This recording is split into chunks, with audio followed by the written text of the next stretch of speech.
Welcome to the video. We're checking out the book known as What Every Pianist Needs to Know About the Body. I've provided the link in the description for you to check out the book. And before I get into the video, I just want to say that whatever being talked about in this video is only the important points. I'm not really, reading out the whole thing.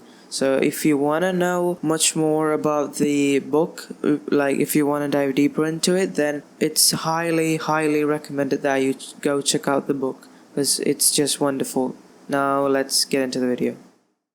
Now we're going to map the spine. So the weight-bearing spine is consisted of 24 vertebrae and it's divided into 3 regions. The first region is the neck region over here. It has 7 vertebrae and it's called the cervical. The second is the chest region. It has 12 vertebrae and it's called the thoracic. And the last part is the lower back region, the lumbar region. It has 5 vertebrae.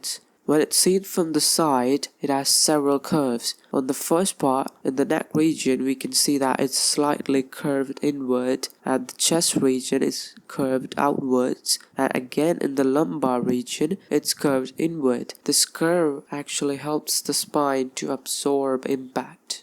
The weight-bearing spine delivers the weight to the sacrum, which is consisted of 5 vertebrae, but in function it's part of the pelvis. And finally, the pelvis is going to deliver the weight to the lower half of the body.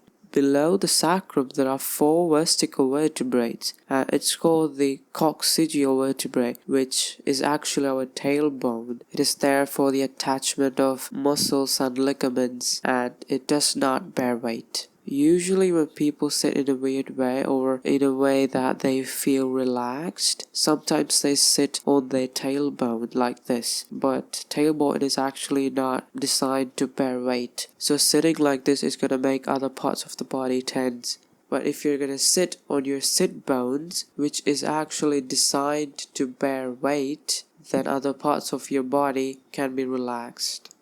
Now let's take a look at a vertebrae. So each vertebrae has a cylindrical piece of bone, which is the body of the vertebrae. If we take all the bodies of the vertebrae together, then we can see that it's forming a curvy column, and each piece is slightly bigger than the one above it. Each body of the vertebrae is separated by discs. These discs help the spine to absorb the impact, and it also helps in twisting and bending the spine. The back part of the spine consists of 3 protrusions, which is called the processes. So these processes are there to anchor the muscles, and they also include the facets, which is there to anchor the ribs. It is also the place where each body of the vertebrae comes in contact with the adjacent vertebrae. Also, these facets actually help the spine in not doing too great range of motion. There's a hole in each vertebrae called the foramen. The spinal cord runs through the tunnel of foramen. Between each pair of vertebrae, a pair of nerve branches off the spinal cord to supply to each part of the body.